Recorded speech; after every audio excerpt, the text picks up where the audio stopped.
Why the Mamba clan is allowed to intermarry. The Buganda kingdom is a collection of clans. A clan is a family that traces its origin to one ancestor and has a common emblem to identify it from another. These emblems could be a food or an animal that becomes a taboo to the clan members either to eat or kill. For example, the Kobe, which is a yam and to which I belong to, is forbidden for me to eat. In total, Buganda has 46 clans and 6 have become extinct. Each clan has a role in the kingdom, and every member of the clan regards another member as brother and sister, and the elder generation as father and mother or grandparents. Every Muganda can name their father, paternal grandfather, and paternal great-grandfather, whether they are alive or dead, where they are buried, and who was the founding father of the clan. Another taboo amongst the Baganda is to marry a member of the same clan. This is done to prevent members from inbreeding, except the Mamba clan. Far away on an island in Lake Nalubale was a young fisherman by the names of Katenda, son of Mubiru. Katenda was felling a tree with an axe when another man borrowed it. He wanted to make floats for his fish traps. While cutting a tree branch, the axe fell into the water and could be visibly seen. The man jumped into the water in a desperate act to recover the axe, but the axe was nowhere in sight. The man went to Katenda to explain the incident and possibly find a replacement for the axe, but Katenda was quite adamant. He insisted on having his axe back.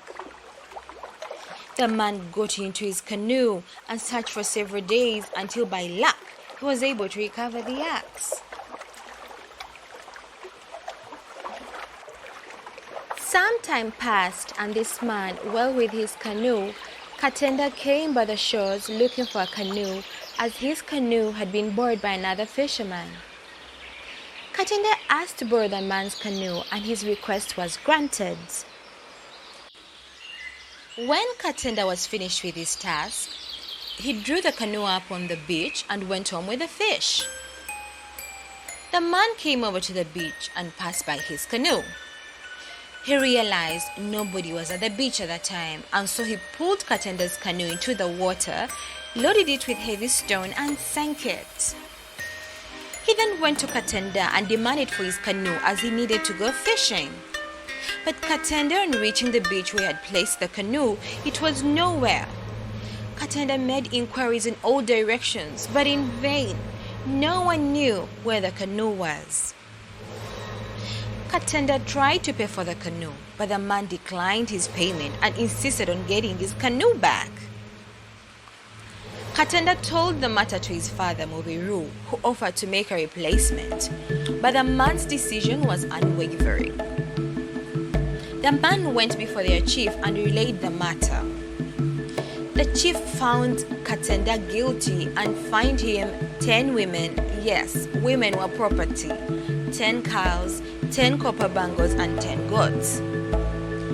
So Mubiru called his sons and daughters, and together they consulted and agreed that the punishment was indeed excessive. They proposed to leave the islands and go to a new country. They packed their goods and left by night in canoes and paddled steadily for days till they reached Buganda. When they landed, they saw a man and asked him who the country belonged to. They were told it belonged to Chagwe, but Chintu was the Kabaka. They were directed to Busiro and they paddled along the coast to the Kabaka's palace. Chintu was told that the people wearing skins desired to become his subjects. When they were shown into his presence, he asked them where they had come from, and they said they come from the islands.